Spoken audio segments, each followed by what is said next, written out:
Selamat pagi anak Nasir, selamat bertemu kembali dalam video pembelajaran kita pada pagi hari ini. Kita akan mempelajari tentang bangga dan bersyukur sebagai bangsa Indonesia. Kita tahu bangsa Indonesia adalah bangsa yang besar, bangsa yang memiliki banyak kekayaan, mulai dari kekayaan alam, barang tambang, budaya, tari-tarian, dan masakan juga, pakaian adat. Jadi bangsa Indonesia adalah bangsa yang sangat komplit ya. Kita lihat. Ini adalah pengantar dari Sir ya. Kebanggaan dan rasa syukur atas bangsa Indonesia ditunjukkan melalui keindahan alamnya, kekayaan alam serta keanekaragaman budayanya. Kebanggaan itu perlu kita wujud nyatakan melalui sikap dan tindakan untuk memelihara dan melestarikan ciptaan Tuhan. Jadi,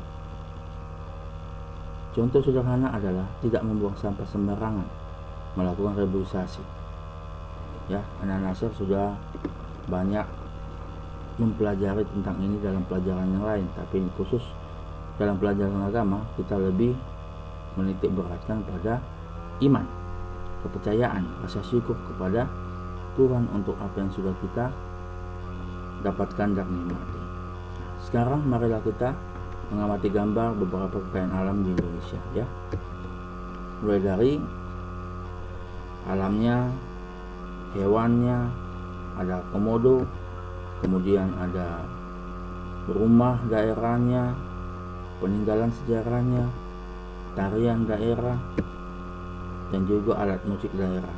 Nah, ini adalah sebagian kecil dari contoh kekayaan alam yang ada di Indonesia ya. Anak Nasir pasti sudah banyak keliling ke daerah yang lain dan sudah melihat beberapa banyak budaya, beberapa banyak rumah adat ya, misalnya di Bali, Pura ya, kekayaan alamnya di Jogja ya. Jadi sudah banyak sekali kekayaan alam mungkin yang sudah anak-anak saya lihat.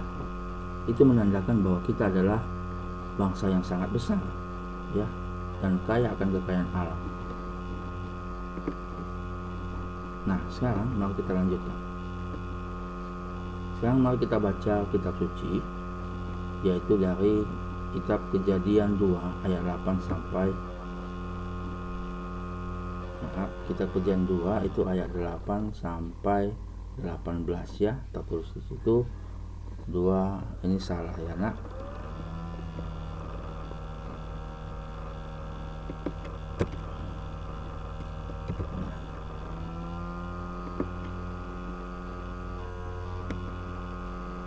Kita lihat kitab Kejadian 2 ayat 8 sampai 18 ya, tentang manusia dan Taman Eden.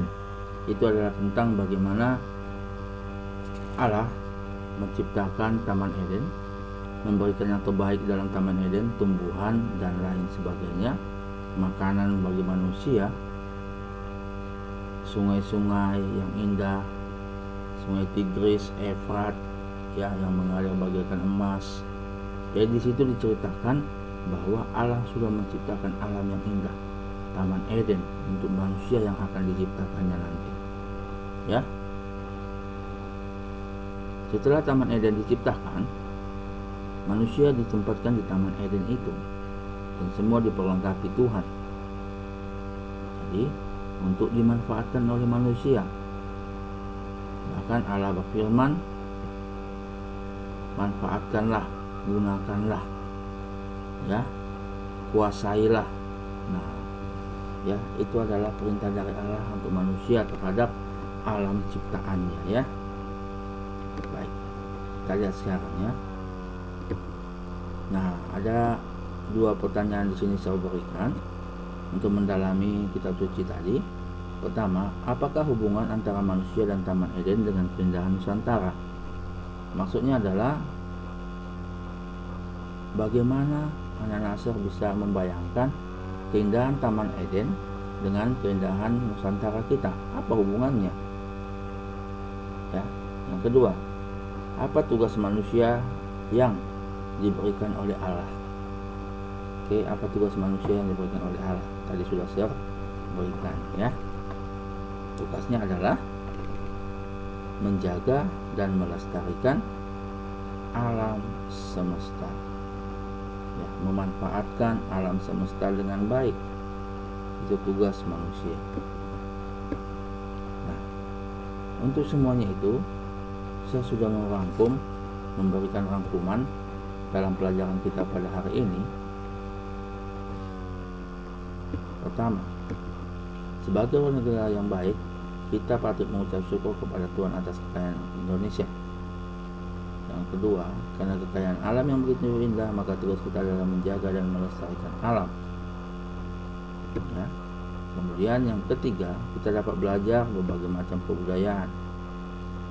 Yang keempat, dengan menjaga dan melestarikan alam, maka kita menjadi rekan Allah dalam memelihara ciptaan.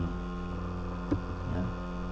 Dan yang terakhir, kita juga meneladani Tuhan Yesus yang juga taat dan mencintai negerinya sendiri dengan menaati aturan-aturan adat istiadat Yahudi. Ya, jadi Tuhan Yesus pun menjadi dasar teladan kita untuk menjaga dan melestarikan alam ciptaan Tuhan Indonesia kita ini. Nah,